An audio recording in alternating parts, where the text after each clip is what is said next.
विनम्र fish and chips कैसे और कब ब्रिटिश द्वीपों के लोगों का आधिकारिक व्यंजन बन गया, यह पूरी तरह से स्पष्ट नहीं है।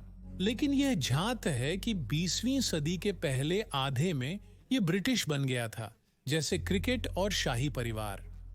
भोजन में शामिल होने वाली सबसे आम मछलियों में से एक थी कॉड, जो उत्तरी सागर में पाई जाती थी, और ब्रिटिश मछली पकड़ने वाले ट्रॉलर इस समुद्री संसाधन की तलाश में स्कॉटलैंड और आइसलैंड के बीच के क्षेत्र को खंगालते थे।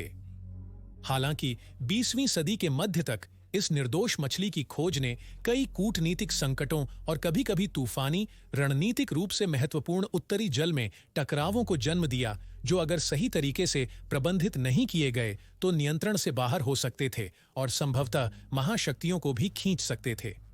यह एक डेविड और गोलियत की कहानी है, जहां आइसलैंडिक तटरक्षक गश्ती नौकाओं का एक छोटा बेड़ा रॉयल नेवी ने नियमों, बदलते दृष्टिकोणों और कानूनों के सामने संघर्ष करते हुए यह साबित किया कि कलम कभी-कभी तलवार से भी शक्तिशाली होती है। यह नकली युद्धों की श्रृंखला थी, जहां गर्व, सिद्धांत, कानून और मछली के कारण समुद्री डकैती जानबूझकर जहाजों से टकराने और गोलियां चलाने पर आया। और यह सब एक रणनीतिक रूप से महत्वपूर्ण स्थान पर हो रहा था, जो शीत युद्ध के परमाणु राजनीति में फंसा था। आज हम आइसलैंड और यूनाइटेड किंगडम के बीच कॉड युद्धों का अन्वेषण कर रहे हैं और इसके प्रभाव की जांच करेंगे। वॉर्स ऑफ द वर्ल्ड में स्वागत है। यूके ने हमेशा स्वाभाविक रूप से महासागरों को एक प्रमुख संसाधन के रूप में देखा है, जिससे अपनी जनसंख्या को खिलाया जा सके। विशेष रूप से 18वीं और 19वीं शताब्दियों में जब जनसंख्या काफी बढ़ने लगी। यूके के तटरेखा पर मछली पकड़ने के बेड़े उभरे और इस उद्योग की वजह से कई कस्बे और शहर बने। इंग्लैंड के उत्तर पूर्वी तट पर यॉर्कशायर में स्थित किंगस्टन अपॉन हल, हल के नाम से जाना जाता है, से 19वीं शताब्दी के अंत में ब्रिटेन के अपतटीय मछली पकड़ने के बेड़े का प्रमुख हिस्सा लिंकनशायर के ग्रिम्सबी शहर से आया। इन बेड़ों का मुख्य कार्य व्हेल पकड़ना था, लेकिन जब यह उद्योग कम होने लगा तो उन्होंने ब्रिटिश द्वीपों के उत्तर और आइसलैंड के आसपास के जल में ट्रॉलिंग पर ध्यान केंद्रित किया। भाप जहाजों के आगमन से अब समुद्र में जाने के लिए हवा के निर्भर नहीं रहना पड़ा, और जब तक कोयला उपलब्ध था, मछली पकड़ने के लिए जहाज बाहर जा सकते थे। यह ब्रिटिश अपतटीय बेड़े के लिए उछाल का समय था, विशेषकर बढ़ते कॉड व्यापार के कारण। लेकिन यह कठिन काम था और सिर्फ सबसे मजबूत पुरुष ही ट्रॉलर के कप्तान के गौरवशाली पद तक पहुंचते थे। कुछ पुरुष को अपने समुदायों में स्किपर्स, कप्तान के रूप में सम्मानित किया जाता था, लेकिन सड़क पर मिलने पर वे शायद वैसे नहीं लगते जैसे आपने सोचा होता। किनारे पर ट्रॉलर के कप्तान अक्सर अच्छे सूट, स्मार्ट जूते पहनते और अच्छी तरह से तैयार होते थे, जैसे बैंक प्रबंधक। परंतु कप्तान बनने से जीवन सरल नहीं हो गया था। पद प्राप्त करना एक चीज थी, उसे बनाए रखना दूसरी, और प्रतिस्पर्धा कठिन थी। कप्तान अक्सर अपने लोगों और जहाजों को सीमा तक धकेल देते थे। 2 विश्व युद्ध ने भी बेड़ों को समुद्री यात्रा से नहीं रोक सके, और मछली उन खाद्य पदार्थों में से एक थी जो ब्रिटेन में व्यापक रूप से उपलब्ध थीं, जिसे यू-बोट्स ने भूख से मरने का प्रयास किया, जिन्होंने मछली पकड़ने वाली नौकाओं पर भी हमला किया। द्वितीय विश्व युद्ध के उपरांत ब्रिटिश जनता ने मछली पकड़ने वाले बेड़ों के उनकी जीवन रक्षा में योगदान की पहचान की। इस बीच आइसलैंड 19वीं सदी के दौरान डेनिश क्राउन का विषय था, लेकिन इसकी महत्ता को अक्सर नजरअंदाज किया जाता था, क्योंकि इसकी जनसंख्या कम थी और इसका जलवायु अत्यंत प्रतिकूल और ज्वालामुखी विस्फोटों के प्रति संवेदनशील था। जब अधिक संख्या में लोग आइसलैंड से कनाडा और अमेरिका में प्रवासित हुए, तो इसकी जनसंख्या ने लगभग 70,000 का उतार चढ़ाव किया, जो ग्रिम्सबी के बराबर था। हालांकि देश ब्रिटेन के आधे आकार का था। इस कठिन भूमि के लोगों ने डेनमार्क से अधिक स्वायत्तता की मांग कर खुद की पहचान और राष्ट्रवाद विकसित की। 1 दिसंबर 1918 में उन्होंने पूर्ण स्वशासन प्राप्त किया और 1944 में गणराज्य बने। स्वतंत्र राष्ट्र के रूप में आइसलैंड ने अपनी अर्थव्यवस्था स्थापित की, लेकिन कठिन भूभाग और कम जनसंख्या के कारण उसने अपने समृद्ध महासागरों पर भारी निर्भरता देखी, जिसमें मछली पकड़ने की गतिविधि ने अर्थव्यवस्था का लगभग 88% उत्पादन किया। फिर भी यूके, बेल्जियम, नॉर्वे और पश्चिम जर्मनी की विदेशी नावें सबसे अधिक लाभार्जन करती थीं, इसके बावजूद कि उन्हें आइसलैंडिक तट से 3 मील के भीतर मछली पकड़ने पर प्रतिबंध लगाया गया था। हालांकि युद्ध से नष्ट यूनाइटेड किंगडम में कॉड की लोकप्रियता उनके पक्ष में थी, जहां स्वादिष्ट, सस्ता और भरपूर आहार की तलाश थी। 1950 और 1970 के बीच यूके ने वार्षिक लगभग 4,30,000 टन कॉड खपत की। जब यूके की नौकाएं पूरी मात्रा नहीं दे सकीं, तो आइसलैंडिक बेड़े से सहायता ली गई और यूके जल्दी ही आइसलैंड का सबसे बड़ा मछली निर्यातक बन गया। जब यह सभी क्रियाएं चल रही थीं, आइसलैंड ने नाटो में शामिल होकर बढ़ते शीत युद्ध में लोकतांत्रिक पश्चिम और साम्यवादी पूर्व के बीच एक महत्वपूर्ण प्रभाव डाला। इसने नाटो को आइसलैंड से जहाजों और विमानों का संचालन करने की अनुमति दी, साथ ही इसकी छोटी आबादी को भी पश्चिमी यूरोप के किसी भी देश के समान विशाल सैन्य सुरक्षा दी। नाटो में आइसलैंड की अहम भूमिका केफ्लाविक में अमेरिकी नौसेना के मुख्य हवाई अड्डे की स्थापना थी, जहां अमेरिका ने आइसलैंड की रक्षा और सुरक्षा की जिम्मेदारी संभाली। केफ्लाविक का बेस नाटो के सबसे महत्वपूर्ण बेसों में एक होगा। सोवियत उत्तरी बेड़े के युद्धपोत और पनडुब्बियां अपने बेस के स्थान के कारण बाधित थीं। अगर यूरोप में युद्ध होता तो इन्हें यूके, आइसलैंड और ग्रीनलैंड के मध्य से गुजरना पड़ता, ताकि वे अमेरिका और कनाडा से आने वाली सहायता के साथ उत्तरी अटलांटिक को पार करने वाले काफिलों को धमका सकें। इसे ग्रोइक गैप कहा जाने लगा और केफ्लाविक ने अपने समुद्री गश्ती और इलेक्ट्रॉनिक निगरानी विमान बल का उपयोग करके इसे भरने में सहयोग किया। सोवियतों ने जैसे ही परमाणु मिसाइलों से लैस बैलिस्टिक मिसाइल पनडुब्बियों की तैनाती की, बेस का महत्व बढ़ गया।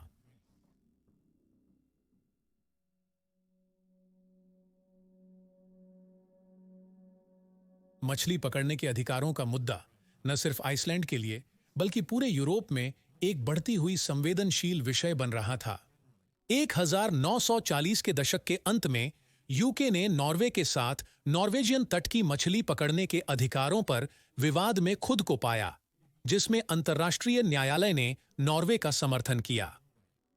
प्रोत्साहित होकर आइसलैंड के लोगों ने अपने जलक्षेत्र में अधिक मछली पकड़ने के कारण अपने मुख्य संसाधन की लूट का आभास होने पर अपने तट के आसपास विदेशी, खासकर ब्रिटिश ट्रॉलर्स का प्रतिबंध लगाने की कोशिश की।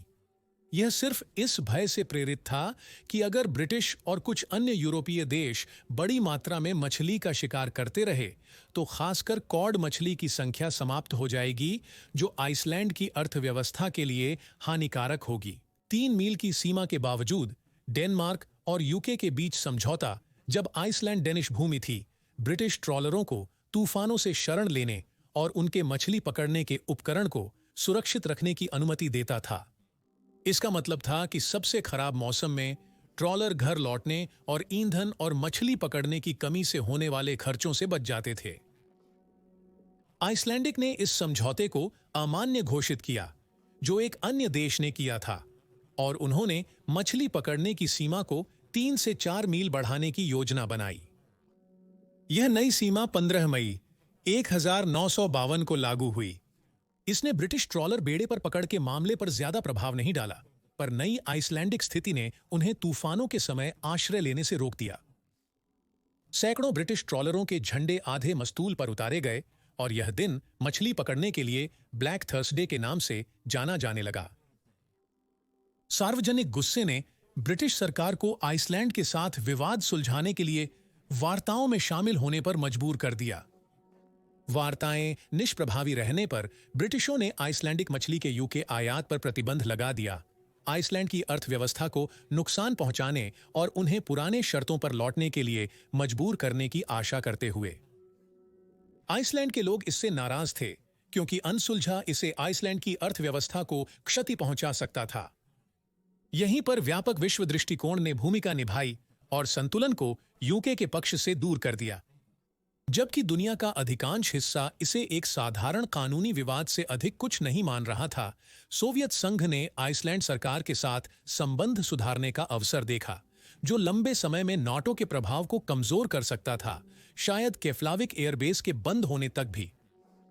हालांकि उनके पास विशाल मछली का भंडार था, फिर भी सोवियतों ने ब्रिटेन द्वारा प्रतिबंधित आइसलैंडिक मछली खरीदना शुरू कर दिया। समझते हुए कि क्या हो रहा था, अमेरिका ने सोवियत प्रयास को कमजोर करने और आइसलैंड पर प्रभाव डालने के लिए मछली के भंडार खरीदना शुरू कर दिया। ऐसे में ब्रिटेन के प्रतिबंध के बावजूद आइसलैंडिक मछली पर दो प्रमुख आर्थिक शक्तियों ने आइसलैंड में निवेश करने का निर्णय नहीं बदला। इससे कोई भी महत्वपूर्ण दीर्घकालिक प्रभाव नहीं पड़ा और ब्रिटेन की बातचीत की स्थिति को कमजोर कर दिया। 1956 में आज के यूरोपीय संघ के आध्यात्मिक पूर्ववर्ती यूरोपीय आर्थिक सहयोग संगठन, जिसमें आइसलैंड और यूके सदस्य थे, ने आइसलैंड की स्थिति का समर्थन करने पर सहमति जताई। ब्रिटेन ने अनिच्छा से आइसलैंड के निर्णय को पलटने की चाहत को त्याग दिया, लेकिन इसने कुछ ब्रिटिश ट्रॉलर कप्तानों को नई 4 मील सीमा में प्रवेश से नहीं रोका।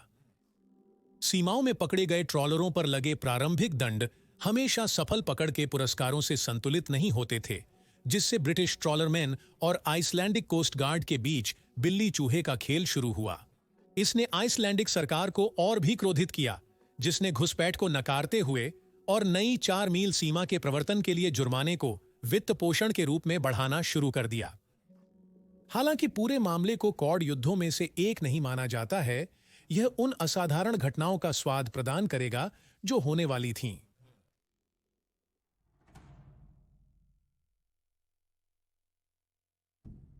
द्वितीय विश्व युद्ध के उपरांत शीत युद्ध की आरंभ और संयुक्त राष्ट्र के उदय के साथ युद्धोत्तर दुनिया में गहरे परिवर्तन और विवादों का समाधान की प्रक्रिया में बदलाव हुए।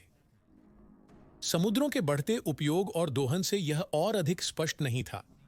समुद्री अधिकारों का नियमन कानूनी रूप से स्पष्ट नहीं था, लेकिन आमतौर पर ये डच न्यायविद और दार्शनिक ह्यूगो ग्रोटियस के निर्णयों के अनुरूप थे, जिन्हें अंतर्राष्ट्रीय कानून के जनक के रूप में माना जाता है। 1609 में उन्होंने निर्णय दिया कि समुद्र किसी भी शांतिपूर्ण इरादे से खुला हो, जिससे समुद्र की स्वतंत्रता को बल मिला। इस नीति पर समुद्री राष्ट्रों ने सामान्यतया सहमति व्यक्त की थी, क्योंकि विरोध करने से अन्य राष्ट्र खुद की पाबंदियां लगाते और अंत में यह सिर्फ शक्तिशाली राष्ट्रों को महासागरों पर प्रभुत्व देता। सहमति यह भी थी कि जहाजों को बिना अनुमति के किसी राष्ट्र की तटरेखा तक पहुंचने की अनुमति देना उसके सर्वोत्तम हित में नहीं था, क्योंकि यह छुपे हमलों का निमंत्रण दे सकता था। इस प्रकार 1702 में डच कानूनी सिद्धांतकार कॉर्नेलियस वैन बिंडेशॉक ने नियम का मसौदा तैयार किया कि एक राष्ट्र का समुद्री दावा भूमि से दागी गई तोप के गोले की सीमा तक होता है। इसे 3 समुद्री मील की सीमा के अंतर्गत अनुवादित किया गया और तकरीबन 20वीं सदी के मध्य तक विश्वव्यापी तौर पर स्वीकार किया गया। पिछले नियम अब पूरी तरह से नजरअंदाज किए गए थे और राष्ट्र अब अपने तट से कई दूरी मील तक समुद्र पर दावा करने का प्रयास कर रहे थे।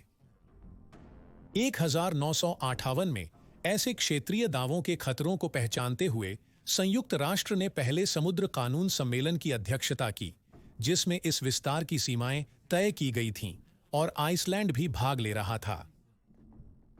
1956 में जीत के बाद हाल ही में वामपंथी सरकार के चुनाव की आइसलैंड ने अपने क्षेत्रों में काम कर रहे ब्रिटिश और अन्य यूरोपीय मछुआरों के खिलाफ नई मांगों के साथ वार्ता शुरू की।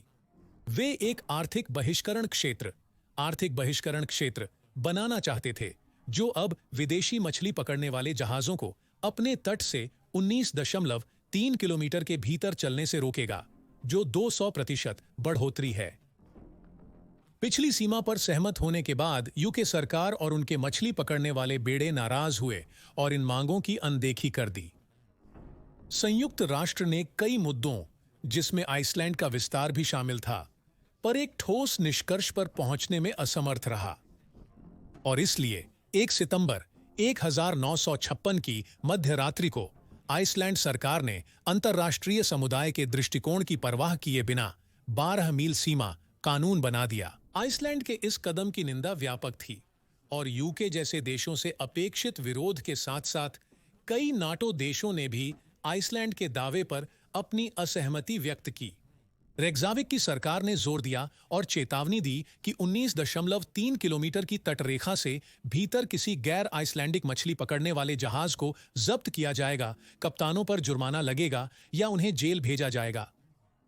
लेकिन लंदन अपने आप को झुकाने को तैयार नहीं था।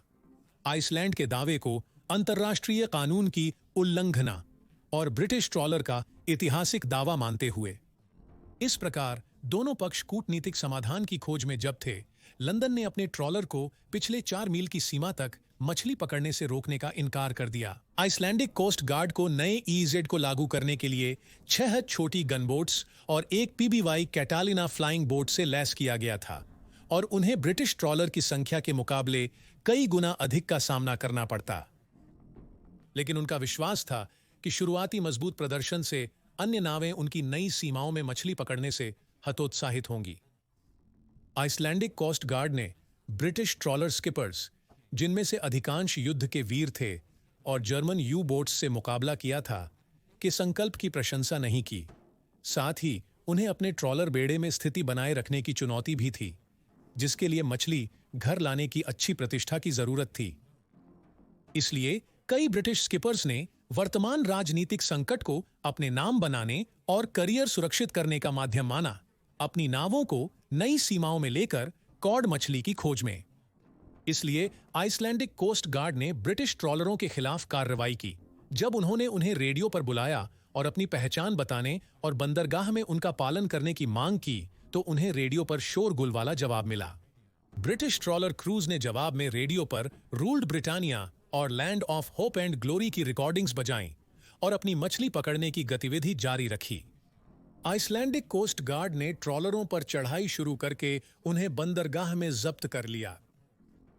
ब्रिटिश दृष्टिकोण से यह समुद्री डकैती के समान थी और उन्होंने रॉयल नेवी को ब्रिटिश मछुआरों के 3 मुख्य मछली पकड़ने क्षेत्रों, हॉर्न के उत्तर, पश्चिमी फ्योर्ड्स और आइसलैंड के दक्षिण पूर्व में तैनात करने का फैसला किया। आइसलैंडिक कोस्ट गार्ड और रॉयल नेवी के बीच पहली मुठभेड़ जल्द होने वाली है। नए क्षेत्र को आइसलैंडिक सरकार द्वारा प्रभावी घोषित करने के 3 दिन बाद आइसलैंडिक कोस्ट गार्ड ने पश्चिमी फ्योर्ड्स के पास 12 मील सीमा में एक ब्रिटिश ट्रॉलर को जब्त करने का प्रयास किया, जिसे पनडुब्बी रोधी फ्रिगेट HMS रसेल ने रोका। दोनों जहाज इस प्रक्रिया में टकरा गए, हालांकि इतनी गंभीरता से नहीं कि किसी को गंभीर खतरा हो। यह दोनों पक्षों की पहली पर अंतिम नहीं मुठभेड़ थी। 10 सितंबर को आइसलैंडिक कोस्ट गार्ड का जहाज थॉर ट्रॉलर नॉर्दर्न फोम पर चढ़ने की प्रक्रिया में था जब फ्रिगेट हर मैजेस्टीज शिप ईस्टबॉर्न ने हस्तक्षेप किया। थॉर के कप्तान ने ईस्टबॉर्न से अपने लोगों को वापस बुलाने का आदेश मानने से मना कर दिया, इसलिए एक ब्रिटिश बोर्डिंग पार्टी ने आइसलैंडिक बोर्डिंग पार्टी को हिरासत में लेने के लिए जहाज में प्रवेश किया। Icelandic coast guard Eastbourne crew के मेहमान बने।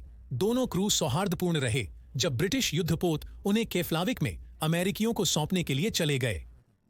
युद्धपोत भेजने का ब्रिटिश निर्णय ने रेकजाविक के ब्रिटिश दूतावास पर गुस्साई भीड़ उत्पन्न की, जो लंदन की कठोरता का विरोध कर रही थी। ब्रिटिश राजदूत सर एंड्रयू गिलक्रिस्ट ने विरोधों का सामना करने के लिए अपने ग्रामोफोन पर तेज संगीत, जिसमें उनकी स्कॉटलैंड की बैगपाइप रिकॉर्डिंग भी थी, बजाने का निर्णय लिया। बाहरी लोगों के लिए हास्यास्पद होने पर भी जल्द ही कॉड युद्ध के रूप में वर्णित होने वाले इस बढ़ते विवाद ने नाटो गठबंधन की नसों को हिला दिया, क्योंकि इसके 2 प्रमुख सदस्य, एक की सैन्य और राजनीतिक संपत्ति और दूसरे की रणनीतिक स्थिति के कारण एक दूसरे से टकरा रहे थे। दिनों के बीतने के साथ ही स्थिति और भी खराब होती गई, जब तक कि 6 अक्टूबर को आइसलैंडिक जहाज मारिया जूलिया ने ट्रॉलर किंगस्टन एमराल्ड पर चढ़ने की कोशिश नहीं की। ब्रिटिश ट्रॉलर ने फिर से अवैध रूप से मछली पकड़ने का आरोप मनाने से इनकार किया और मारिया जूलिया ने जवाब में उसकी दिशा में 3 गोले दागे, जिससे कप्तान ने तुरंत समुद्र की ओर रुख किया। यह एक चिंताजनक वृद्धि के रूप में माना गया, जिससे दोनों पक्षों की हर मुठभेड़ यह बढ़ोतरी चिंताजनक मानी गई, जिसने दोनों पक्षों की मुठभेड़ को और अधिक कसा, क्योंकि एक त्रुटि से गोलीबारी संभव थी। 12 नवंबर को आइसलैंडिक पोत थॉर ने ट्रॉलर हार्कनेस को रोकने के लिए आदेश दिया ताकि उस पर चढ़ा जा सके। हार्कनेस के कप्तान का इनकार करने पर थॉर ने 2 खाली गोलियां और एक जीवित चेतावनी शॉट उसके धनुष पर दागा। हार्कनेस रुक गया, पर फिर एचएमएस रसेल ने आइसलैंडिक पोत को हार्कनेस के साथ हस्तक्षेप न करने की चेतावनी दी, क्योंकि वह ब्रिटिश सरकार द्वारा मान्य 4 मील सीमा के अंदर नहीं था। थॉर के कप्तान ने अपने लोगों को रसेल की अनदेखी करके बंदूक सहित ट्रॉलर के पास जाने का आदेश दिया। एचएमएस रसेल के कप्तान को अपनी बंदूकें कार्रवाई के लिए तैयार करना पड़ा और उन्होंने चेतावनी दी कि अगर आइसलैंडिक नाव ने हार्कनेस पर हमला किया तो वे उसे डुबा देंगे। इस टकराव के दौरान अतिरिक्त ब्रिटिश जहाज उस क्षेत्र में आ गए और यह महसूस करते हुए कि वह रसेल का मुकाबला नहीं कर सकता, आने वाले जहाजों की तो बात ही छोड़िए, आइसलैंडिक कोस्ट गार्ड के कप्तान ने हार्कनेस को बिना किसी रुकावट के क्षेत्र छोड़ने की अनुमति दी। सभी को स्पष्ट था कि यदि चाहें तो रॉयल नेवी एक दिन में आइसलैंडिक कोस्ट गार्ड को पानी से बाहर निकाल सकती है। राजनीतिक रूप से यह निश्चित रूप से असंभव था। ब्रिटिशों के पास अपने मछली पकड़ने वाले जहाजों की रक्षा करने की सामर्थ्य तो थी ही, वे घटनाओं को संभालने में भी संयम दिखा रहे थे। आइसलैंडिक गार्ड्समैन सोचने लगे, रॉयल नेवी के आदेश इस संकट से निपटने के लिए क्या थे और वे ब्रिटिश नाविकों को कितनी दूर तक धकेल सकते थे इससे पहले कि वे गोली चलाना शुरू कर दें, और बाद में दोनों पक्षों का नजरिया कैसा होगा। इसलिए आइसलैंडिक कोस्ट गार्ड ने अपने जलक्षेत्र में अवैध रूप से संचालित ट्रॉलरों का विस्तृत रिकॉर्ड रखने की नई नीति अपनाई, जिससे एक अंतर्राष्ट्रीय आपराधिक मामले के सबूत इकट्ठा किए जा सकें। इस दौरान लंदन के नीति निर्माताओं को रॉयल नेवी की संचालन लागत, जिसमें पैसा, ईंधन, जनशक्ति और संसाधन शामिल थे, की चिंता थी, क्योंकि ये संसाधन युद्ध के बाद की नकदी की कमी के कारण ब्रिटेन के लिए तेजी से समाप्त हो रहे थे। रॉयल नेवी की तैनाती के 5 महीने बाद प्रथम Lord of the Admiralty Lord Carrington ने बताया कि बेड़े ने £500,000 का ईंधन खर्च किया, जो 2021 में 9.7 मिलियन के समान है। यह सब केवल 37 युद्धपोतों और 7,000 नाविकों की तैनाती के लिए किया गया था, ताकि मात्र 6 आइसलैंडिक गनबोट्स और उनके 100 सैनिकों को दूर रखा जा सके। यह लागत ब्रिटेन के हिस्से में नाटो के अंतर्गत सोवियत संघ को नियंत्रित करने के लिए जोड़ी गई थी, जिनके संबंध 1970 का दशक की शुरुआत में निरंतर गिर रहे थे। ब्रिटिशों के अस्वीकार के बाद आइसलैंडिकों को लगा कि उनके पास सिर्फ अपना अंतिम कार्ड खेलने का ही विकल्प था। उन्होंने केफ्लाविक के नाटो बेस को बंद करने और वहां के अमेरिकी कर्मियों को निष्कासित करने की धमकी दी। यह नाटो के लिए विनाशकारी होता, जो सोवियत पनडुब्बी ठिकानों के निकट के मार्गों को नियंत्रित करता है। इसलिए नाटो ने विवाद में मध्यस्थता शुरू की, लेकिन यह सभी को स्पष्ट था कि नाटो के हस्तक्षेप के कारण आइसलैंड की स्थिति काफी मजबूत हो गई थी। सबसे पहले और महत्वपूर्ण, नाटो को केफ्लाविक को सुरक्षित और आइसलैंड को समर्थन देना था। यूके के मछली पकड़ने के क्षेत्रों के अधिकारों को लेकर नाटो से नहीं हटने के चलते सभी आइसलैंडिकों को मध्यस्थता के दौरान धैर्य बनाए रखना पड़ा। अंत में फरवरी 1971 में एक समझौता हुआ, जिसमें गैर आइसलैंडिक मछली पकड़ने वाले जहाजों पर 12 समुद्री मील या 22 किमी की सीमा की औपचारिक मान्यता देखी गई। हालांकि आइसलैंडिकों ने एक रियायत दी, और वह यह थी कि उन्होंने ब्रिटिश मछली पकड़ने वाले ट्रॉलरों को कुछ मौसमों में चयनित क्षेत्रों में आइसलैंड के ईजेड के भीतर बाहरी 6 समुद्री मील या 11 किमी सीमा तक 3 साल तक संचालित करने की अनुमति दी। दोनों पक्षों ने सहमति जताई कि मछली पकड़ने के अधिकारों के भविष्य के विवादों का समाधान हेग के अंतर्राष्ट्रीय न्यायालय में होगा। ब्रिटेन में इस समझौते को मुतुआल बेनिफिट समझौते के रूप में बेचने की कोशिशें अनदेखी हो गईं और ब्रिटिश ट्रॉलर क्रू ने इसे हार मान लिया, जो वास्तव में सही था। कॉड युद्ध समाप्त हो गया था। हालांकि ब्रिटिश ट्रॉलर बेड़े को नुकसान हुआ था, लेकिन वे अभी भी आइसलैंड के दक्षिण में 19.3 किलोमीटर की सीमा के समृद्ध क्षेत्रों में बिना हस्तक्षेप के मछली पकड़ रहे थे।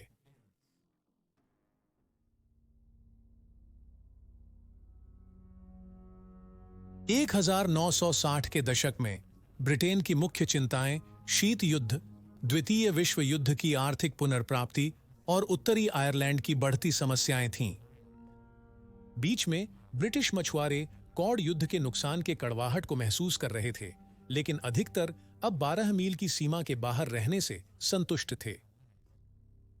हालांकि उस समय यूरोप में कई लोगों को पता नहीं था, लहरों के नीचे चीजें नाटकीय मोड़ ले रही थीं। आइसलैंड और नॉर्वे के बीच के समुद्र हेरिंग से भरपूर थे और यूके में कॉड उद्योग की तरह यह स्कैंडिनेवियाई मछली पकड़ने के उद्योग के लिए अत्यधिक लाभदायक था।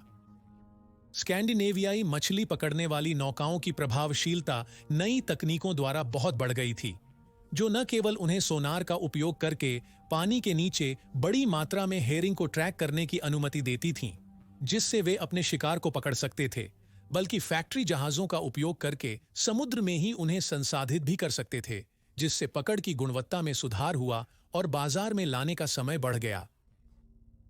1960 के दशक के मध्य में इसका परिणाम एक उछाल के रूप में आया, जिसमें 1960 में 2 मिलियन टन हेरिंग पकड़ी गई। लेकिन यह कभी स्थायी नहीं हो सकता था। नाटकीय उछाल के समान गिरावट भी थी।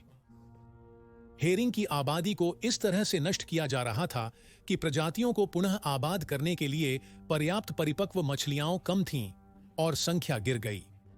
रिकॉर्ड तोड़ पकड़ के सिर्फ 5 साल बाद अब लाई जा रही हेरिंग की संख्या मुश्किल से 20,000 टन तक पहुंची। जलवायु परिवर्तन के प्रभाव से हेरिंग की उम्मीद संकीर्ण हुई और इसने हर साल पकड़ी जाने वाली हेरिंग की मात्रा में कटौती करने का दबाव बनाया, जिससे मछलियों की संख्या को 20 साल में बढ़ाने की संभावना बनी। उस समय के दौरान स्कैंडिनेवियाई मछली पकड़ने वाले बेड़े ने हेरिंग के आसपास खुद को लगभग विलुप्त कर लिया, जिससे भारी नौकरी के नुकसान और राजस्व के बड़े नुकसान का सामना करना पड़ा। यह नॉर्वे के लिए बुरा था, पर आइसलैंड के लिए यह लगभग प्रलयकारी था, क्योंकि उनकी 80% आबादी मछली पकड़ने के उद्योग पर निर्भर थी, जो हेरिंग की कमी से कमजोर हो गया था। अगर कॉड मछली के भंडार भी समाप्त हो गए, तो यह अर्थव्यवस्था को बर्बाद कर सकता है। ब्रिटिश और आइसलैंडिक वैज्ञानिकों ने कॉड की निगरानी शुरू की और उनके डर के अनुरूप स्कैंडिनेवियाई हेरिंग के जैसा ही कॉड के साथ भी हुआ। 1970 और 1972 के बीच उनकी संख्या लगभग 1/3 कम हो गई। आइसलैंडिक कॉड उद्योग को ध्वस्त होने से बचाने के लिए कुछ करना जरूरी था और इसलिए आइसलैंड ने अपने आर्थिक बहिष्करण क्षेत्र को 19.3 किलोमीटर से बढ़ाकर 80.4 किलोमीटर करने का निर्णय लिया। अप्रत्याशित रूप से यह यूरोप के अधिकांश भागों, नाटो के विरोधी वार्सो पैक्ट राष्ट्रों सहित से शत्रुतापूर्ण प्रतिक्रिया मिली। उन्होंने कहा कि अगर आइसलैंड को इतने बड़े आर्थिक बहिष्करण क्षेत्र बनाए रखने की अनुमति दी जाती है, तो यह अन्य यूरोपीय देशों के लिए एक प्रेरणा होगी और यह अन्य मछली पकड़ने वाले बेड़ों को नुकसान पहुंचाएगा। 1971 में ब्रिटेन के साथ समझौते के अनुसार आइसलैंड ने हेग में अंतर्राष्ट्रीय न्यायालय में विवाद का निर्णय लेने हेतु अपना मामला प्रस्तुत करने पर सहमति व्यक्त की। लेकिन आइसलैंडिक सरकारों ने हेग के निर्णय की परवाह किए बिना कॉड स्टॉक्स और आइसलैंडिक अर्थव्यवस्था की सुरक्षा के लिए 50 मील आर्थिक बहिष्करण क्षेत्र लागू करने की घोषणा की। आइसलैंड ने कहा कि 50 मील की सीमा उत्तर और पूर्वी तट के क्षेत्र के मछली पकड़ने के नियामक और मुख्य कॉड नर्सरी की सुरक्षा के लिए आवश्यक थी। यह लंबे समय में कॉड स्टॉक्स को अधिक टिकाऊ बनाने में मदद करेगा। इसके बीच यूके की कंजर्वेटिव एडवर्ड हीथ सरकार ने ब्रिटिश ट्रॉलर्स को मछली पकड़ने की अनुमति के लिए रियायत देने का प्रस्ताव रखा, पर आइसलैंड ने इसे मना कर दिया। ब्रिटेन के कई लोगों ने आइसलैंड पर अवैध कार्य का आरोप लगाया और ओलाफुर जोहाननेसन की प्रोग्रेसिव पार्टी वाली वर्तमान आइसलैंडिक सरकार पर नाटो को कमजोर करने की मार्क्सवादी साजिश में भागीदारी का आरोप लगाया। आईसीजे ने ब्रिटेन का समर्थन किया, लेकिन आइसलैंड पर इसका कोई प्रभाव नहीं हुआ, जिसने नया 50 मील ईजेड कानून 1 सितंबर 1972 से लागू किया, जिससे दूसरी कॉड युद्ध शुरू हुई। ब्रिटेन नई सीमाओं को मान्यता नहीं देने के साथ ब्रिटिश ट्रॉलर 12 और 80.4 किलोमीटर के बीच तट संचालन जारी रखे। पिछली कॉड युद्ध के दौरान आइसलैंडिक कोस्ट गार्ड ने कैसे जहाजों की विस्तृत सूची बनाई थी, इसे याद करते हुए ब्रिटिश ट्रॉलर क्रू ने अपनी नावों पर अपने नाम और नंबर पेंट से ढक दिए और यहां तक कि जोली रोजर झंडा भी फहराने लगे। इसने आइसलैंडिक कोस्ट गार्ड को भ्रमित कर दिया, क्योंकि उन्होंने द्वितीय विश्व युद्ध से पहले बने ब्रिटिश जहाजों को इतना जान लिया था कि वे उन्हें डिजाइन से ही पहचानते थे। बोर्डिंग के डर से ब्रिटिश ट्रॉलरमैन ने अपने पतवारों और रिगिंग को जाल से ढकना शुरू कर दिया ताकि कोस्ट गार्ड्समैन उनके डेक पर न चढ़ सकें। कुछ क्रू ने एक कदम बढ़ाया और भाले बना लिए ताकि पास आने वाली किसी भी रबर डिंगी की लाइनिंग को छेद सकें। इस बार ब्रिटिश ट्रॉलरमैन लड़ाई के लिए तैयार थे, लेकिन उन्हें यह पता नहीं था कि आइसलैंड खेल के नियम बदलने वाला था।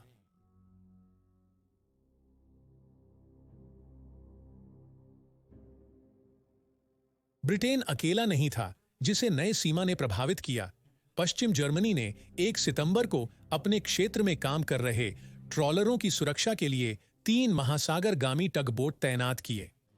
टगबोट्स के मजबूत पतवार उन्हें आइसलैंड के कठोर जलवायु में काम करने के साथ साथ टकराव और जानबूझकर टक्कर से बचने की अनुमति देते थे और आइसलैंडिक कोस्ट गार्ड के बोर्डिंग प्रयासों को रोकते थे।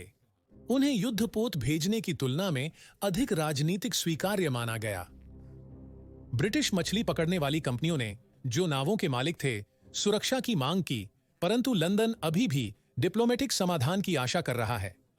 5 सितंबर 1972 को मछली पकड़ने वाली ट्रॉलर पीटर स्कॉट को आइसलैंडिक कोस्ट गार्ड जहाज एगिर द्वारा देखा गया, जो पहले उसी नाम की जहाज से नया था।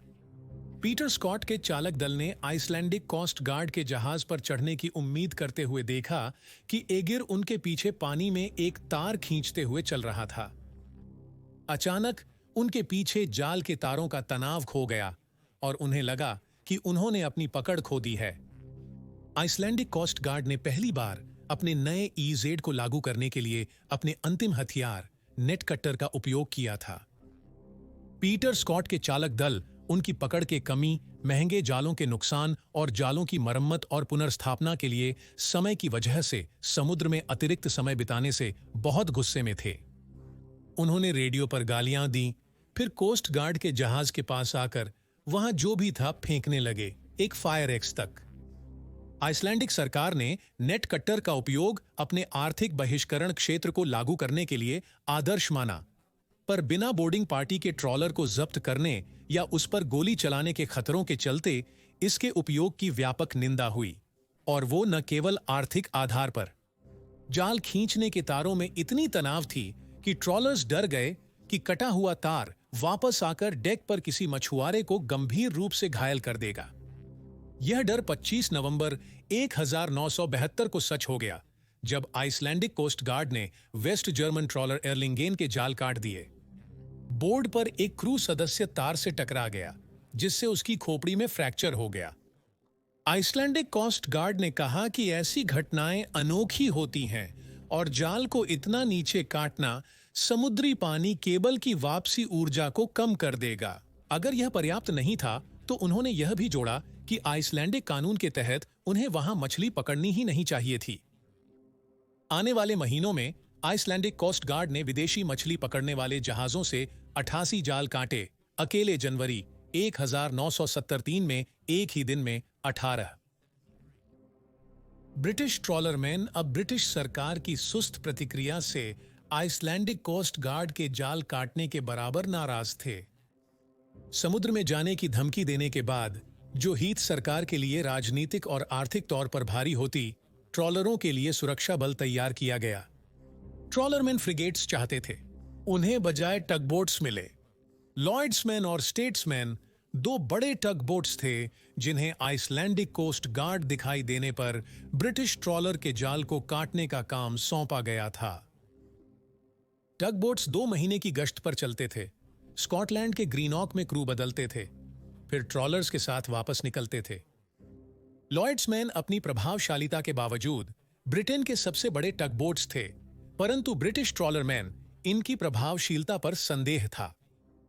बिना हथियारों के और आइसलैंडिक कोस्ट गार्ड के जहाजों से धीमे होने के कारण वे हमेशा टगबोट्स को मात दे सकते थे। फिर भी बिना सुरक्षा के उनसे बेहतर थे। जब टगबोट्स ने अपनी सुरक्षा की जिम्मेदारियां शुरू की, तो ब्रिटिश मछुआरों को थोड़ी राहत मिली जब 25 जनवरी 1973 को आइसलैंडिक द्वीप हेमाय पर ज्वालामुखी फट गया, जिससे एक बड़े पैमाने पर निकासी हुई और लगभग पूरी आइसलैंडिक कोस्ट गार्ड बेड़ा व्यस्त हो गया। मई 1973 में उन्होंने फिर से ट्रॉलर्स के खिलाफ कार्यवाही शुरू की, जिसने लंदन और रेकजाविक के बीच तीव्र वार्ता का दौर शुरू कर दिया। हालांकि जब वार्ताएं शुरू हुईं, तो खबरें आ रही थीं कि आइसलैंडिक कोस्ट गार्ड अभी भी जाल काट रहे थे, जबकि दोनों पक्ष बात कर रहे थे, जिससे वार्ताएं और भी कठिन हो गईं। उनकी सुरक्षा और बातचीत कहीं नहीं जा रही थी। ब्रिटिश ट्रॉलरमैन ने अपनी सुरक्षा के खतरे को देखते हुए और बातचीत में न कोई प्रगति होने के कारण अंततः बिना सुरक्षा के समुद्र में जाने से इनकार कर दिया। हीथ के पास रॉयल नेवी को बुलाने का एकमात्र विकल्प था।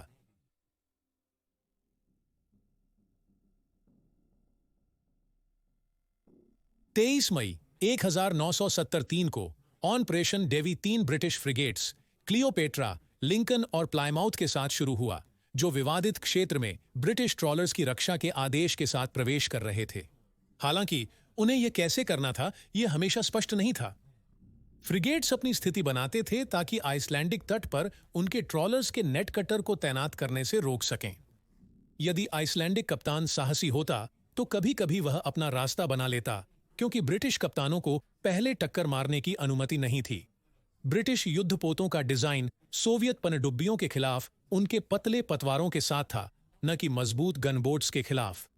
RAF समुद्री गश्ती विमान, जो सोवियत गतिविधियों और आइसलैंडिक कोस्ट गार्ड की नौकाओं की निगरानी कर रहे थे, ऑपरेशन में सहायता कर रहे थे। सोवियत नाविकों और वायु सैनिकों को मजेदार लगा होगा जब उन्होंने देखा कि दो प्रमुख नाटो सदस्य एक दूसरे को दुश्मन के रूप में देख रहे थे, न कि सहयोगी के रूप में। आइसलैंड की सरकार ब्रिटिश युद्धपोतों और विमानों की उनके कानूनी क्षेत्र में घुसपैठ से क्रोधित हो गई थी। रेकजाविक के ब्रिटिश दूतावास पर विरोध प्रदर्शन हुए, खिड़कियां तोड़ी गईं और इमारत को नुकसान पहुंचाया गया। इस दौरान आइसलैंड के प्रधानमंत्री ओलाफुर जोहानसन ने अमेरिकी राजदूत फ्रेडरिक इरविंग के अनुसार अमेरिका से मांग की कि ब्रिटिश फ्रिगेट्स पर बमबारी करने के लिए उनके रक्षा समझौते के अंतर्गत जेट भेजे। जोहानसन ने नाटो सदस्यता के अनुच्छेद 5 का भी हवाला दिया कि एक सदस्य राष्ट्र पर हमला सभी पर हमला है, और युद्धपोतों के साथ आइसलैंड के क्षेत्र का उल्लंघन करके आइसलैंड वास्तव में ब्रिटिश आक्रमण के अधीन था। ICJ का फैसला कानूनी विवाद से बचाता है, लेकिन यह अमेरिका और नाटो को कठिन स्थिति में डालता है। इस दौरान आइसलैंडिक कोस्ट गार्ड और ब्रिटिश ट्रॉलर्स के बीच बिल्ली चूहे का खेल चलता रहा। पहली टक्कर 1 जून को ए गियर और HMS सिला के बीच हुई, और इसके बाद के महीनों में कई अन्य टक्करें हुईं, जिनकी गंभीरता अलग अलग थी। 20 जून को टगबोट लॉयड्समैन ग्रिम्सबी से बाहर एक ट्रॉलर के बफर के रूप में काम करते समय कोस्ट गार्ड पोत ओडिन पास से गुजरा। ओडिन ने पूरी ताकत से लॉयड्समैन के पथ को तोड़ने और ट्रॉलर के जाल को काटने की कोशिश की, लेकिन लॉयड्समैन ने पूरी शक्ति से आगे बढ़कर ओडिन को काट दिया। ओडिन ने अपने इंजन को उल्टा चलाने की कोशिश की, लेकिन पहले ही उसकी गति इतनी बढ़ चुकी थी कि टक्कर अनिवार्य थी।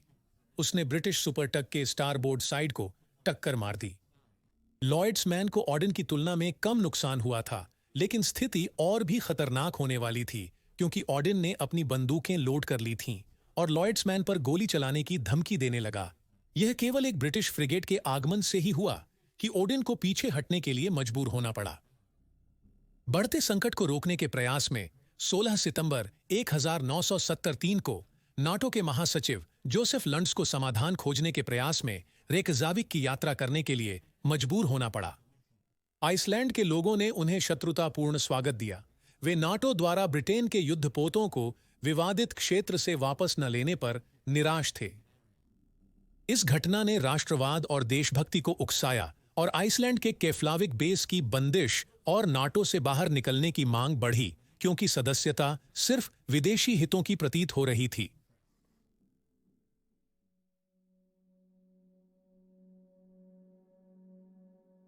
विवादित जल क्षेत्र से दूर ऐसी घटनाएं हो रही थीं जो न केवल दूसरी कॉड युद्ध और यूके की मछली पकड़ने की उद्योग पर बल्कि पूरे देश पर गहरा प्रभाव डालेंगी। 1 जनवरी 1973 को 10 वर्षों की वार्ताओं के बाद यूके ने यूरोपीय आर्थिक समुदाय में शामिल होकर सामान्य बाजार में एकीकृत हो गया। यूके प्रवेश से पहले ईसी ने सामान्य मत्स्य नीति को लागू किया, जिससे सदस्य राज्यों को पड़ोसी राज्यों के जल में मछली पकड़ने की छूट मिली। यूके ने इस नीति के विरोध में प्रयास किए, लेकिन ईसी के स्थापना सदस्यों ने इसे सदस्यता की शर्त बना दिया, जिससे हीथ सरकार ने अनिच्छा से इसे स्वीकार किया। शुरुआत में इस नीति ने मुख्यतः ब्रिटेन के तटीय मछली पकड़ने वाले बेड़ों पर प्रभाव डाला, जिससे कई को बढ़ती प्रतिस्पर्धा का सामना करना पड़ा। आइसलैंड के लंबी दूरी के अपतटीय बेड़े के लिए अब 50 मील की सीमा के भीतर मछली पकड़ने के अधिकारों को बनाए रखना अधिक महत्वपूर्ण हो गया है, क्योंकि अन्य नौकाओं पर विकल्प कम हो गए हैं अगर उनकी नौकाएं जब्त हो गईं या मालिकों को बंद करना पड़ा। 1973 में दूसरे संयुक्त राष्ट्र सम्मेलन की शुरुआत हुई, जिसका लक्ष्य आर्थिक बहिष्करण क्षेत्रों से संबंधित विवादों को हमेशा के लिए समाधान करना था। 1947 में दक्षिण अमेरिकी देशों चिली और पेरू ने 200 के क्षेत्र में क्षेत्रों का दावा किया। मील और दोनों पक्षों के लिए लाभदायक रहा। वास्तव में अपनी आर्थिक बहिष्करण क्षेत्र को 80.4 किलोमीटर तक विस्तारित करने की सोच रही आइसलैंडिक सरकार ने दक्षिण अमेरिकी मिसाल का पालन करने पर विचार किया, लेकिन इसे छोड़ दिया क्योंकि आइसलैंडिक तटरक्षक इसे समुचित रूप से नियंत्रित नहीं कर सके।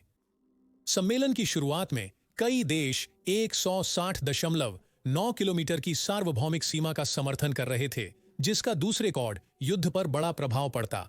इसका मतलब था कि ब्रिटेन उन मछली पकड़ने के क्षेत्रों को संरक्षित कर रहा था जिन्हें शीघ्र ही आइसलैंडिक क्षेत्र के रूप में मान्यता दी जा सकती थी। इस प्रकार आइसलैंड के नाटो सैन्य गठबंधन से झूलते हुए और यूके की स्थिति अस्थिर होने के साथ उनके सभी पत्रकार केवल हानि सीमित करने की आशा कर सकते थे। 8 नवंबर 1973 को एक समझौता हुआ जिसने ब्रिटिश मछली पकड़ने की गतिविधियों को आइसलैंड की 50 समुद्री मील की सीमा के कुछ क्षेत्रों तक ही सीमित कर दिया। ब्रिटिश ट्रॉलरों की वार्षिक पकड़ 1,30,000 टन सीमा रखने की निर्देश दिए गए थे, जिसे एडवर्ड हीथ ने ब्रिटिश प्रेस के लिए स्वीकार्य बताया, यद्यपि मूल ब्रिटिश अनुरोध 1,45,000 टन था। इसके अतिरिक्त फैक्ट्री ट्रॉलरों के लिए किसी भी समय आइसलैंडिक ईईजेड में प्रवेश करना सख्त मना था। यह समझौता 2 वर्ष चलेगा और फिर मूल्यांकन होगा। कुछ लोग डरते हैं कि अगर संयुक्त राष्ट्र एक 100 मील सीमा पर सहमत होता है तो यह सिर्फ एक आवश्यक विवाद को टाल रहा है। फिर भी ब्रिटिशों ने अब तक अपने युद्धपोत और टगबोट्स को वापस ले लिया है और आइसलैंड ने एक और विजय का आनंद लिया। हालांकि शांति अस्थिर थी और आइसलैंडिक कोस्ट गार्ड हमेशा सतर्क रहते थे कि कोई ब्रिटिश ट्रॉलर कप्तान 50 मील सीमा का उल्लंघन न करे। ऐसे ही एक कुख्यात कप्तान रिचर्ड टेलर, जिन्हें कई बार गिरफ्तार किया गया, जुर्माना लगाया और 2 बार विवादित जल क्षेत्र में मछली पकड़ने के लिए जेल भी भेजा गया था। रिचर्ड टेलर ने 19 जुलाई 1984 को ट्रॉलर C.S फॉरेस्टर की कमांड में अपने क्रू को ईजेड से बचने के लिए मार्ग बनाए रखने का निर्देश दिया और लगभग 3 बजे वह आराम के लिए अपने कबिन में चले गए। लगभग 5 बजे टेलर को क्रूमैन ने जगाया और बताया कि आइसलैंडिक कोस्ट गार्ड का जहाज थॉर ने उन्हें रोक लिया है। जब टेलर ने रडार पर भूमि की स्थिति देखी, उन्हें समझ में आ गया कि वे ईजेड में हैं और उनकी प्रतिष्ठा की वजह से आइसलैंडिक अधिकारी कभी नहीं मानेंगे कि यह गलती थी। वे दूसरों को चेतावनी देने के लिए उसे कई वर्षों के लिए जेल में डालने में भी बहुत आनंद लेंगे। इसलिए उन्होंने भागने का फैसला किया और थॉर के पीछे पीछे ब्रिटिश जल क्षेत्र की ओर मुड़ गए। 160.9 किलोमीटर की दौड़ के बाद CS फॉरेस्टर फारो द्वीप समूह की सीमा पर था जब टेलर को कैप्टन हॉस्किल्डर सारफेडिंसन की रेडियो कॉल मिली। कॉल में उन्हें बताया गया कि रेक्जाविक से उन्हें रोकने की आदेश दिए गए थे। थॉर ने सीएस फॉरेस्टर पर गैर विस्फोटक गोलियां चलाईं, जो भागते हुए ट्रॉलर से थोड़ी दूर गिरी, जिससे टेलर समझ गए कि वे गंभीर थे। थॉर पर गनर को बदलने के बाद अगले 2 गोले ब्रिटिश ट्रॉलर पर लगे, जिनमें से एक इंजन रूम पर लगा, जिससे पीछा समाप्त हो गया। सीएस फॉरेस्टर पर तुरंत चढ़ाई की गई और टेलर को गिरफ्तार कर लिया गया। आइसलैंडिक गार्ड्समैन ने उसे बताया कि वह फिर से जेल जा रहा है, जो उसके लिए एक तरह का छुट्टी शिविर बन गया होगा। उसे 5,000 पाउंड का जुर्माना लगाकर 30 दिन जेल भेजा गया और फिर जमानत पर रिहा किया गया, जिसका भुगतान ट्रॉलर के मालिकों ने किया। इन्हें अतिरिक्त पाउंड 2,600 देने पड़े, जो आज के लगभग 1/4 मिलियन पाउंड के बराबर है। शायद टेलर के लिए सबसे खराब बात यह थी कि जब उसे उम्मीद थी कि उसकी टीम अपनी पकड़ को खींचेगी, वे आइसलैंडिक सेल के बजाय हल की ओर वापस जा रहे होंगे।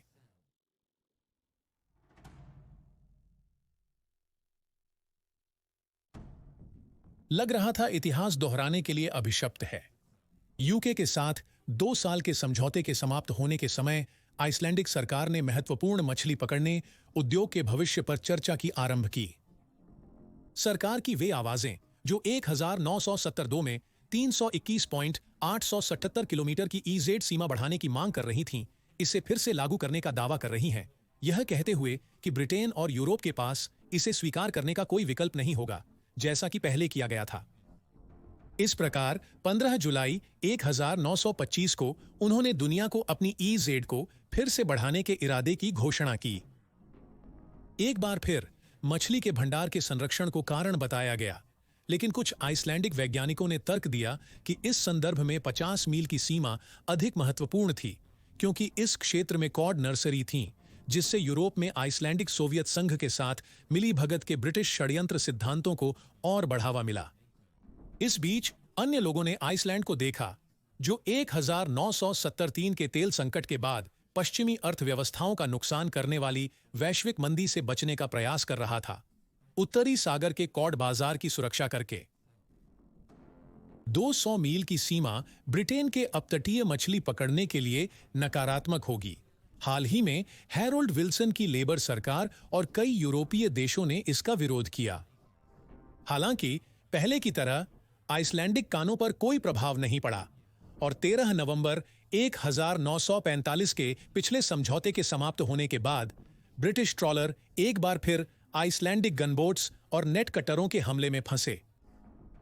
समझौते समाप्त होने के सिर्फ 3 दिन बाद ट्रॉलर प्रिमेला के जाल को आइसलैंडिक कोस्ट गार्ड ने काट दिया, जिससे तीसरे कॉड युद्ध की शुरुआत हुई। मछुआरों, आइसलैंडिक कोस्ट गार्ड और रॉयल नेवी के दलों के बीच अब इतना सब कुछ दांव पर होने के कारण गुस्सा साफ दिख रहा था। इस बार विजयी होने वाले के आर्थिक प्रभाव से ज्यादा प्रत्येक पक्ष को कुछ साबित करने की जरूरत थी। प्रिमेला के जाल काटे जाने के 24 घंटे से भी कम समय बाद टॉर्क्स ढह गया, जिससे स्थिति में गंभीर गिरावट आई, जिसे आइसलैंडिक सरकार ने दावा किया कि ब्रिटिश टगबोट्स और युद्धपोतों की नए विवादित क्षेत्र में वापसी से और भी बदतर हो गई थी। 6 दिसंबर 1925 को टगबोट यूरोमैन गश्ती नाव थॉर के खिलाफ हस्तक्षेप कर रहा था, लेकिन ट्रॉलर के तारों को काटने से रोकने में असमर्थ था, जिसके बाद टग आइसलैंडिक जहाज से टकरा गया।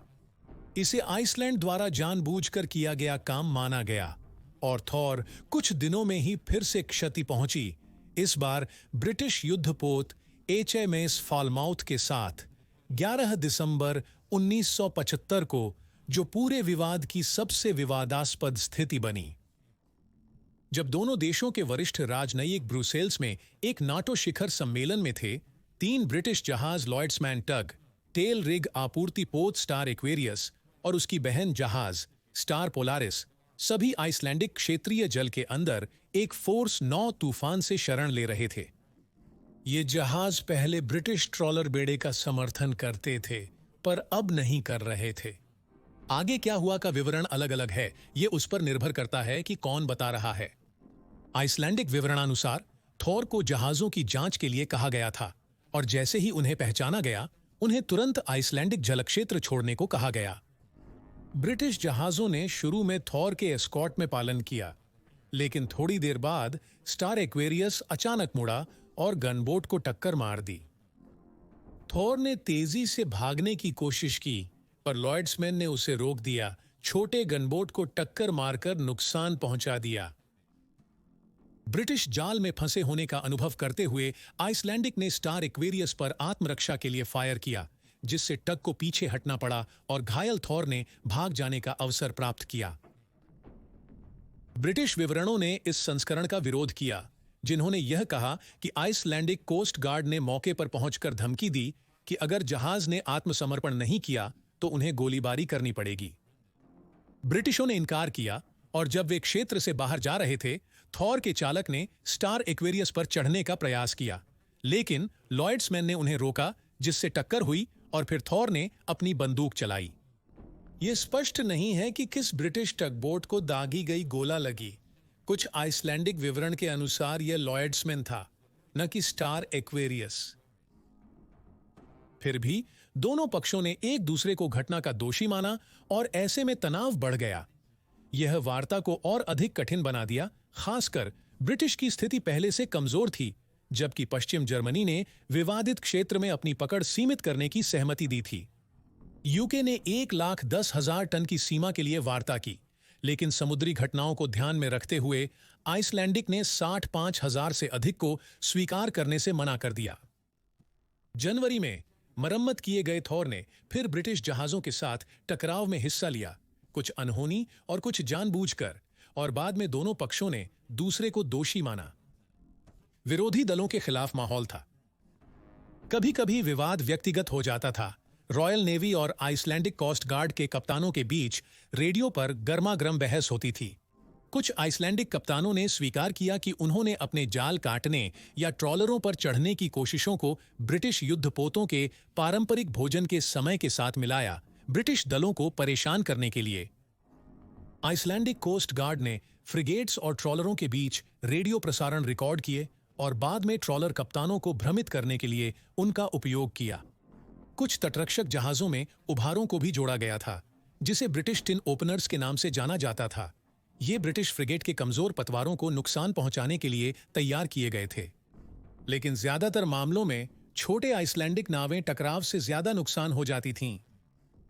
ब्रिटिश युद्धपोत नियमित रूप से अपने विरोधियों की मदद की पेशकश करते थे, परंतु आइसलैंडिक चालक दल ने रॉयल नेवी की मदद स्वीकार नहीं की और अपने जहाजों के साथ डूबने को चुना। इस दौरान ब्रिटिश युद्धपोत चालक दल का मनोबल और अभियान के प्रति समर्थन बढ़ा, जिन्होंने ट्रॉलरमैन को अपने साथी माना, खासकर जब कई खुद नौसेना से थे। कुछ ब्रिटिश चालक दल टक्कर मारने में उत्सुक थे और ब्रिटिश कप्तान ऐसी स्थितियां बना रहे थे जिसमें कोई भी टक्कर आइसलैंडिक की गलती प्रतीत हो, जो ट्रॉलर के जाल को काटने के लिए युद्धपोत को बायपास करने का प्रयास कर रहे थे। वास्तव में विवाद के अधिकांश समय आइसलैंडिक ने आक्रामकता दिखाई, यद्यपि क्षेत्र में भारी हथियारों वाले ब्रिटिश युद्धपोत संचालित हो रहे थे।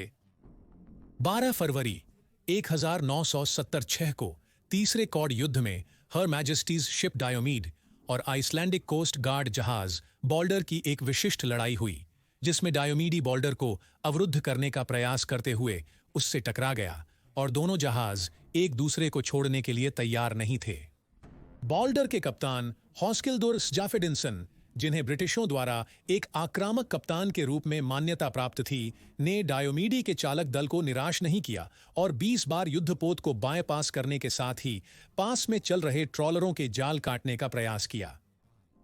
इनमें से 4 प्रयासों के दौरान दोनों जहाज टकरा गए, जिससे प्रत्येक को महत्वपूर्ण क्षति हुई। डायोमीड के पतवार में 12 फुट का गहरा घाव हो गया, जिससे उसे बंदरगाह लौटने के लिए मजबूर होना पड़ा। इस बीच जमीन पर स्थिति दिन ब दिन और गंभीर होती जा रही थी। ब्रिटिश सांसद और पर्यावरण के लिए राज्य सचिव और फिर अप्रैल 1996 के बाद विदेश मामलों के सचिव एंथनी क्रॉसलैंड ने आइसलैंड के साथ स्थिति को अस्थिर मध्य पूर्व क्षेत्र से अधिक खतरा बताया। एक बार फिर केफ्लाविक बेस ने आइसलैंडिक निराशा का केंद्र बनकर प्रवेश द्वार के बाहर विरोध प्रदर्शन का कारण बना। डायोमेड और बॉल्डर की घटना के एक सप्ताह कम समय बाद आइसलैंड ने यूनाइटेड किंगडम से राजनयिक संबंध तोड़ने का नाटकीय कदम उठाया। अब वार्ता नाटो और संयुक्त राष्ट्र सुरक्षा परिषद के माध्यम से होगी। वार्तालाप का कोई परिणाम नहीं निकलने और ब्रिटिश युद्धपोत का विवादित क्षेत्र में होने पर आइसलैंड ने अमेरिका से 4 एशविले क्लास गनबोट्स के अधिग्रहण के लिए बातचीत शुरू की, जिन्हें एंटी शिप मिसाइल से लैस किया जा सकता था। अमेरिका ने स्थिति और बढ़ाने से इनकार करते हुए रेक्जाविक ने शीत युद्ध के त्रुप का पत्ता खेला और मिर्का क्लास फ्रिगेट्स के अधिग्रहण के लिए सोवियत संघ से वार्ता शुरू की।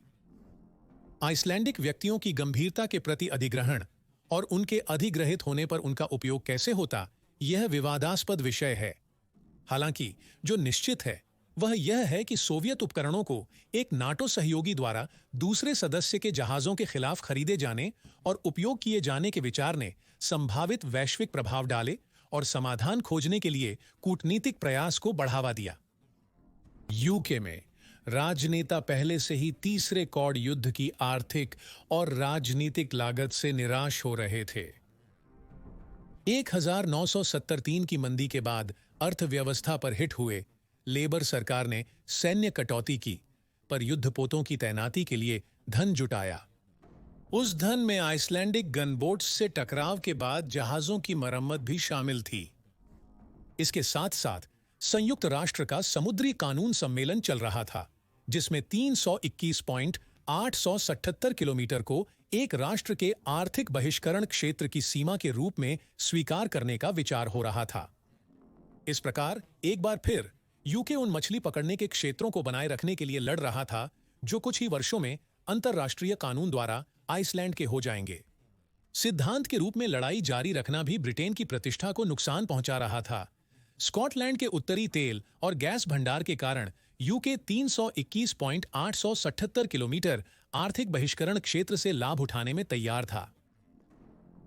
जॉन प्रेस्कॉट, जो यूरोपीय संसद के एक लेबर सदस्य थे और स्वयं नाविक संघ के प्रतिनिधि और हल के सांसद थे, ने अपने आइसलैंडिक सहयोगियों के साथ बातचीत शुरू करने के लिए आइसलैंड का एक अनौपचारिक राजनयिक दौरा किया। प्रेस्कॉट ब्रिटिश रूढ़िवादी प्रेस द्वारा बदनाम किया गया जब उन्हें आइसलैंडिक कप्तानों से मिलते हुए देखा गया जिन्होंने ब्रिटिश ट्रॉलरों पर हमला किया था, लेकिन उन्होंने ब्रिटेन में बातचीत के लिए तैयार लोगों की मौजूदगी दिखाई। नाटो की मध्यस्थता में वार्ताएं पुनः शुरू हुईं, पर समुद्री घटना के कारण वे तत्काल विफल हो गईं। 6 मई 1976 की शाम को आइसलैंडिक गनबोट टायर को फ्रिगेट HMS फॉलमाउथ ने रोका जब उसने ट्रॉलर कार्लिस लेके जाल काटने की कोशिश की। फॉलमाउथ के कप्तान रॉबर्ट प्लूमर ने टायर को यह सलाह दी कि उनके आदेश बदले गए हैं ताकि ट्रॉलर्स की सुरक्षा हो सके, और जब आइसलैंडिक जहाज नहीं रुका तो उन्होंने टक्कर मारने का आदेश दिया। 22 नॉट्स की गति से टायर को इतना जोर से मारा गया कि वह पलट गया और चालक दल के सदस्य दीवारों से टकरा गए। टायर ने कठिनाई से डूबने से बचा, पारंपरिक आइसलैंडिक विरोध का सामना करते हुए कार्लिसले की ओर बढ़ा, जिससे फॉलमाउथ को दोबारा आइसलैंडिक जहाज से टकराना पड़ा। टायर बुरी तरह से क्षतिग्रस्त हो गया और आंशिक शक्ति खो दी। एक और टक्कर के हमले से डरते हुए कप्तान गुडमंडुर कर्नेस्टेड ने टायर की बंदूकों को संभालने का आदेश दिया। ब्रिटिश जहाज को धमकी दी कि अगर उन्होंने फिर से कुछ भी करने की कोशिश की तो वे गोली चला देंगे, भले ही फॉलमाउथ के पास उनके जहाज से अधिक हथियार थे। फॉलमाउथ को भी गंभीर संरचनात्मक क्षति हुई थी, इसलिए दोनों जहाज अपने अपने अड्डों पर मरम्मत शुरू करने के लिए गए। नाटो की मध्यस्थता तनाव से भरी हुई थी, क्योंकि कोई भी पक्ष पीछे हटने या समझौता होने से पहले अपने संचालन को रोकने के लिए तैयार नहीं था। अंततः 1 जून 1996 को एक समझौता हुआ जिसने ब्रिटिश युद्धपोतों को कॉड युद्ध समाप्त होने के बाद अंतिम बार वापस जाने की अनुमति दी। समझौता आइसलैंड के हित में था, जिसने ब्रिटेन और यूरोप को आइसलैंड के 200 मील आर्थिक बहिष्करण क्षेत्र को मान्यता देने पर विवश किया और ब्रिटेन के 24 ट्रॉलरों तक की अधिकतम सीमा निर्धारित की जो इस क्षेत्र में मछली पकड़ सकते थे। उनकी पकड़ को 30,000 टन तक सीमित किया गया, जो पिछले साल की पेशकश के मुकाबले आधा से भी कम है।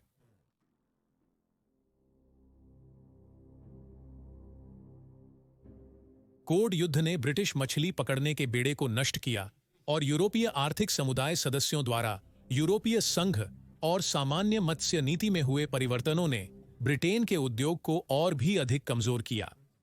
ब्रिटिश सरकार के अनुसार 1938 में यूके में 47,000 व्यावसायिक मछुआरे सक्रिय थे। इसमें मछली पकड़ने, संसाधित और वितरण करने वालों की संख्या शामिल नहीं है। 2021 में मात्र 12,000 व्यावसायिक मछुआरे हैं, जो अर्थव्यवस्था का 10% से कम हिस्सा हैं। ब्रिटिश प्रतिष्ठा और राष्ट्रीय गर्व को कुछ हद तक झटका लगा, क्योंकि कई लोग अनजाने में सोच रहे थे कि रॉयल नेवी ने आइसलैंडिक तटरक्षक जहाजों को क्यों नहीं डुबो दिया। कॉड युद्धों ने आग्नेयास्त्रों पर मजबूत कूटनीति की शक्ति को प्रदर्शित करने में एक दिलचस्प केस स्टडी प्रस्तुत की, क्योंकि यह आइसलैंड के नाटो के साथ निरंतर सहयोग और विशेष रूप से अमेरिका के साथ की महत्ता थी, जिसने अंततः जीत हासिल की। यदि रॉयल नेवी ने अपने हथियारों का उपयोग सावधानी से नहीं किया होता, तो परिस्थितियां तेजी से बिगड़ सकती थीं, नाटो गठबंधन को संकट में डाल सकती थीं और शायद शीत युद्ध के अंतिम दशकों का प्रवाह भी बदल सकता था। आइसलैंड की प्रतिष्ठा अब धब्बे युक्त है। उन्हें अहंकारी, स्वकेंद्रित और अपने हथियारों का तुरंत उपयोग करने वाले के रूप में देखा गया। केफ्लाविक के बेस को बंद करने की धमकियां और सोवियत सहायता को स्वीकार करने की उनकी तत्परता ने नाटो गठबंधन के कई सदस्यों को आइसलैंड की वफादारी पर सवाल उठाने पर मजबूर किया। अगर सोवियत संघ के साथ परिस्थितियां बदलती हैं, जिससे युद्ध का खतरा बढ़ता है, तो उनका क्या कार्यक्रम होगा, यह भी सवाल है। सौभाग्य से निश्चित रूप से ऐसा कभी नहीं हुआ। 1970 के दशक के अंत से ब्रिटेन और आइसलैंड के बीच संबंध सुधरे हैं। 2019 में आइसलैंडिक सरकार ने रॉयल एयर फोर्स के टाइफून फाइटर बॉम्बर्स के देश में तैनात होने पर धन्यवाद किया, ताकि वे रूसी बॉम्बर्स और निगरानी विमान के खिलाफ हवाई क्षेत्र की सुरक्षा कर सकें। रॉयल नेवी की प्रतिष्ठा कॉड युद्धों से धूमिल हो सकती थी, लेकिन यह 6 साल बाद बहाल हो गई, जब यूके ने अर्जेंटीना के कब्जे से फॉकलैंड द्वीपों की पुनर्प्राप्ति के लिए ऑपरेशन कॉर्पोरेट शुरू किया। रॉयल नेवी ने अपनी सैन्य क्षमताओं और तार्किक कौशल का प्रदर्शन करते हुए यूके के मुख्य बेस से 8 किलोमीटर दूर एक सफल अभियान चलाया। दुर्भाग्य से मछली पकड़ने के अधिकारों का मुद्दा न केवल यूरोप में, बल्कि वैश्विक समुद्री राष्ट्रों में भी समस्याएं उत्पन्न करता है।